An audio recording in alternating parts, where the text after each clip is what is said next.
என்ன உங்களை ட்ரை பண்ணி ஒலிம்பிக்கில் பதக்கமாடா கொடுக்க போகிறான்? என்ன பாட்டு வேணும்னா ஐயோ பத்திக்கிச்சின்னு போடுங்கங்கிறான். காலைல 7:30 மணிக்கே பற்ற வச்சா நாடு விளங்குமா சார்? நீங்கள் சொல்லுங்கள். இதெல்லாம் நம்ம ரொம்ப கண்டிக்கணும். காலை நேரத்தில் இன்றைக்கி உண்மையிலேயே சில தொலைக்காட்சிகளில் பார்த்தா கந்தசஷ்டி கவசம், சில தொலைக்காட்சிகளில் பார்த்தா அழகாக வேலுக்குடி சார் மாதிரி இளம்பெரிய மாதிரி சில பேர் நல்ல அந்த 1 மணி நேரத்துக்கு அப்புறம் 7:30 8க்கெல்லாம் நீங்கள் ஆஃப் பண்ணிடணும். அதுக்கப்புறம் இந்த நிலம் விற்கிறான் சில டிவியில், சென்னைக்கு பக்கத்துலேருந்து விழுப்புரத்துக்கு 3 கிலோமீட்டருக்கு முன்னாடி காமிக்கிறான். ரொம்ப நம்மளை பாடாப்படுத்துகிறான். சரி, அது இருக்கட்டும்.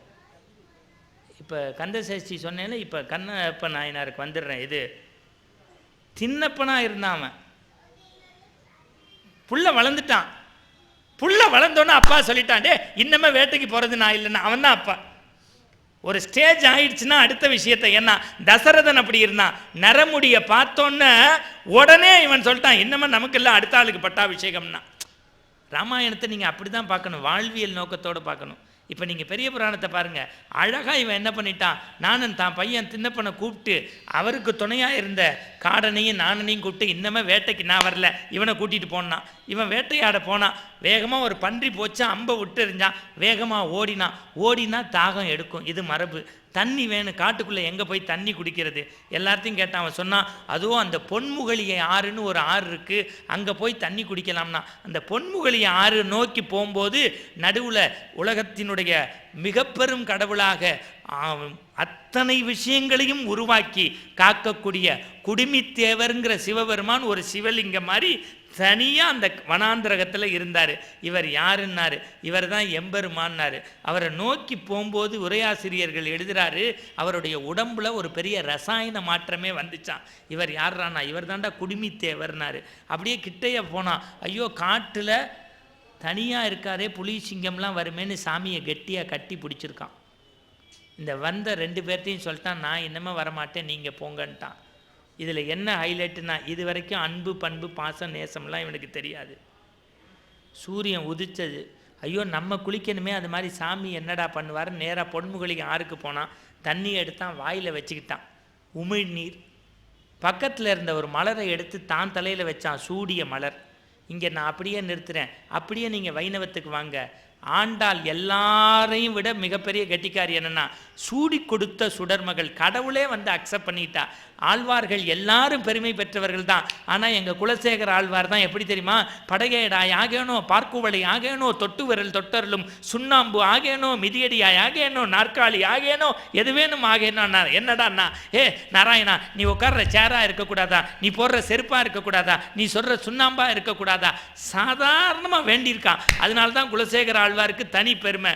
ஆண்டாள் இவங்க அத்தனை பேரையும் தூக்கி சாப்பிட்டா, சூடி கொடுத்த சுடர்மகள். இது அப்படியே வைணவன் நிறுத்துங்க, அப்படியே சைவத்துக்கு வாங்க.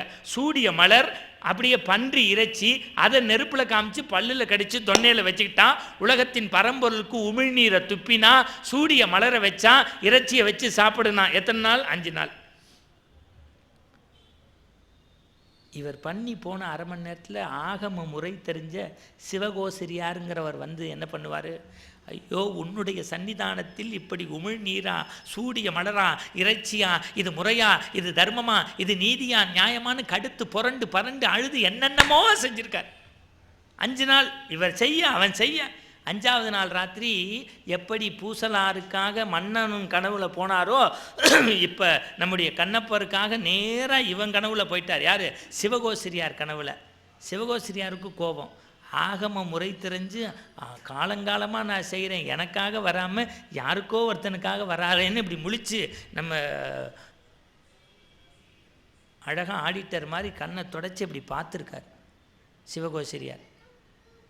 அதுக்கு சிவபெருமான் சொன்னாராம், நீ யாரையோ 5 நாளாக திட்டி இல்லை, அவனுடைய எண்ணமெல்லாம் என்னை பற்றியது, அவனுடைய சொல்லெல்லாம் என்னை பற்றியது,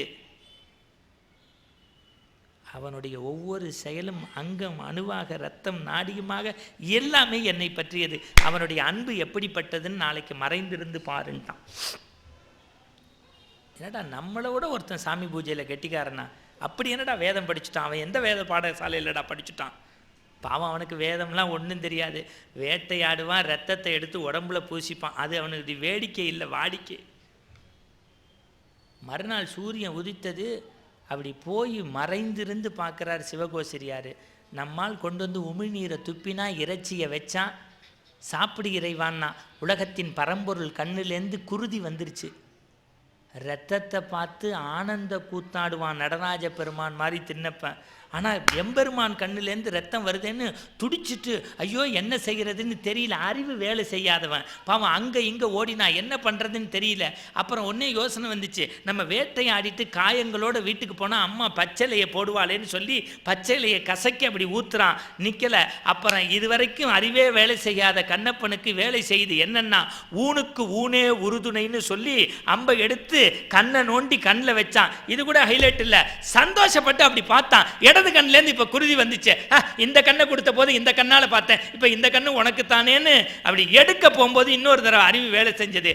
இப்போ என்னடா செய்யறது, இந்த கண்ணை கொடுத்த போது இந்த கண்ணால் பார்த்துட்டோம், இந்த கண்ணை எடுக்கும்போது கரெக்டாக வைக்கலைன்னா என்ன செய்கிறதுன்னு அடையாளத்துக்காக தான் கால் கட்டவரில் எடுத்து கடவுளுடைய கண்ணில் வச்சானா. அதுக்கு உரையாசிரியர்கள் என்ன எழுதுகிறாங்கன்னா, இது எப்படிரா இருந்ததுன்னா சிவபெருமானுடைய மேலே முருகப்பெருமானுடைய பிஞ்சு பாதம் பட்டால் எவ்வளவு இனிமையாக இருக்குமோ, நம்ம பிறந்த குழந்தையனுடைய கையை தொட்டு பார்த்தா தாமரை இதழை விட மென்மையாக இருக்கும்ல, அந்த மாதிரி இருந்ததா அந்த திண்ணப்பனுடைய கால். யார்?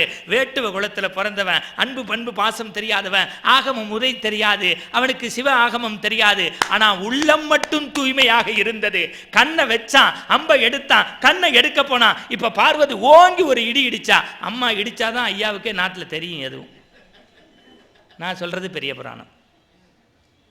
இன்னமா சோதனைன்னா இறங்கினான். இந்த உலகத்தில் எல்லாரும் காலில் வந்து எனக்கு கற்பூரத்தை கொளுத்திட்டு 1000 அப்ளிகேஷன் வைப்பான். அம்மையே அப்பா ஒப்பிலா மணியே அன்பின் விளைந்த ஆரமுதேம்பா.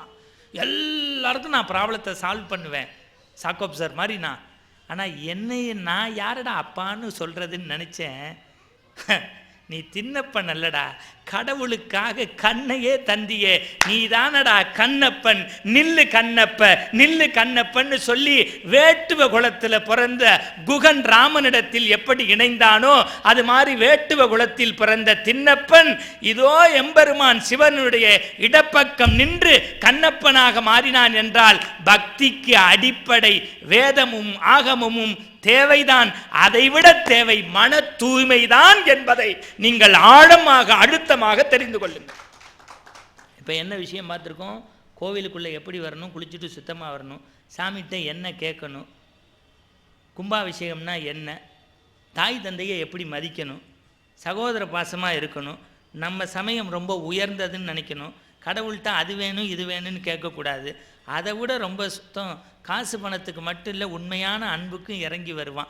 அவன் வேலையை அவன் தான தர்மம் செய்யணும், சமய சின்னங்களை பூசணும், அவன் வேலையை அவன் கரெக்டாக செய்யணுங்கிறான். இதை நான் சொல்லலை, கிருஷ்ணர் சொல்கிறார். பகவத்கீதையில் வந்து சொல்ல மாட்டார், அவன் வேலையை அவன் கரெக்டாக செய்யணும். இன்னும் கரெக்டாக 7 மினிட்ஸில் முடிப்பேன், சத்தியமாக சொல்கிறேன்.